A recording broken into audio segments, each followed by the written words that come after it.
A very good morning, students. I hope you must be fit and healthy. Today I'll tell you what an article is and how it is written. An article is a highly structured and directional piece of writing written for a specific purpose like informing, persuading, entertaining or convincing the reader.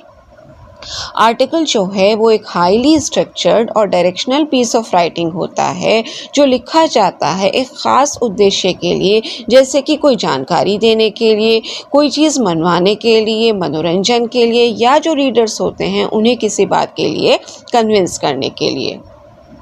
It essentially has several paragraphs containing a distinct beginning, a middle and a conclusion. और ये जो है article हमेशा different paragraphs में लिखा जाता है। इसके बिगिनिंग, मिडल और कंक्लूजन जो है वो अलग अलग तरीके से लिखे जाते हैं।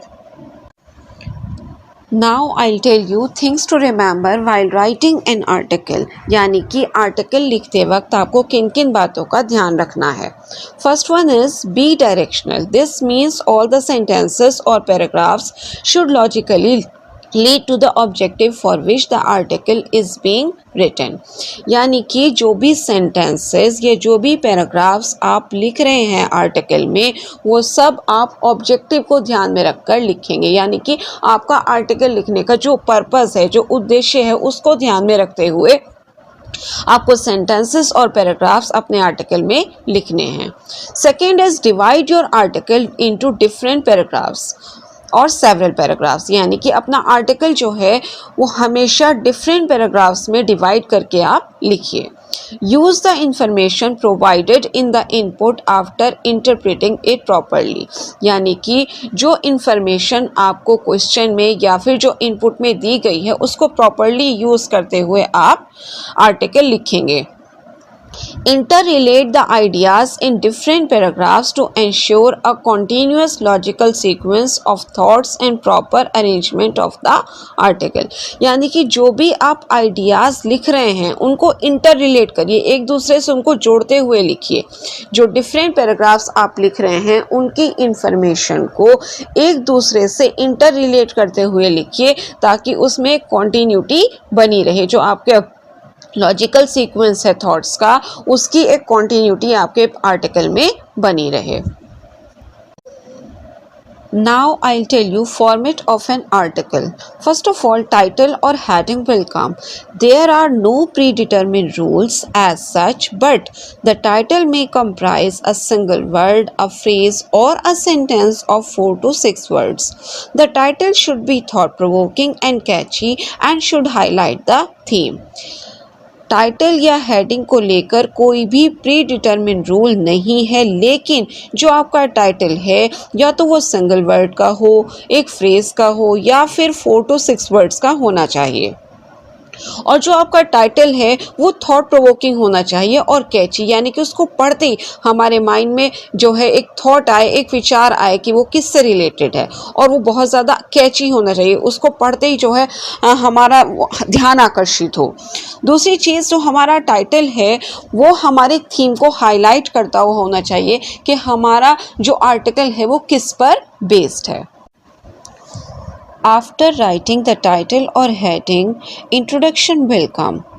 Keep the topic in perspective, specify in keeping the reader's interest intact by providing some interesting information or facts related to the context। जो हमारा फर्स्ट पैराग्राफ होता है वो इंट्रोडक्टरी पैराग्राफ होता है और इसमें जो है हम अपना जो ऑब्जेक्टिव होता है, जो हमारा टॉपिक होता है, उसको हम इंट्रोड्यूस करते हैं और इसमें हम कुछ इंटरेस्टिंग बातें या फिर जो कुछ इंटरेस्टिंग फैक्ट्स होते हैं वो बताते हैं ताकि रीडर का इंटरेस्ट जो है वो उसमें बना रहे।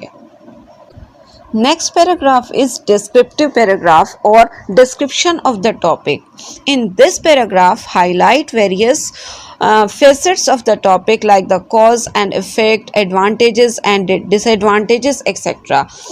ये जो हमारा डिस्क्रिप्टिव पैराग्राफ होता है इसमें हम टॉपिक के जो वेरियस फेसेट्स होते हैं वो बताते हैं, जैसे कि कॉजेज़ या इफ़ेक्ट्स हो गए या फिर जो एडवांटेजेस और डिसएडवांटेजेस होते हैं वो चीज़ें हम इस पैराग्राफ में बताते हैं। Now ending. Wind up your article with your own views, criticism और suggestions etc. जब आप अपने आर्टिकल की एंडिंग करेंगे तो आप उसमें अपने व्यूज़ लिखेंगे, क्रिटिसिज्म और सजेशंस यानी कि अपने विचार लिखेंगे, आलोचना या जो भी आप राय देना चाहते हैं वो आप उसमें मेंशन करेंगे. After ending conclusion will come. End the article with a desire, an appeal or a warning. Ending के बाद कंक्लूजन आएगा यानी कि निष्कर्ष. इसमें आप जो है जो भी आपकी इच्छा है या जो आप लोगों से अपील करना चाहते हैं या जो आप वार्निंग देना चाहते हैं वो आप इसमें लिखेंगे. After conclusion, name of the writer. Sign off your article with your name. The name can come either immediately after the heading or at the end.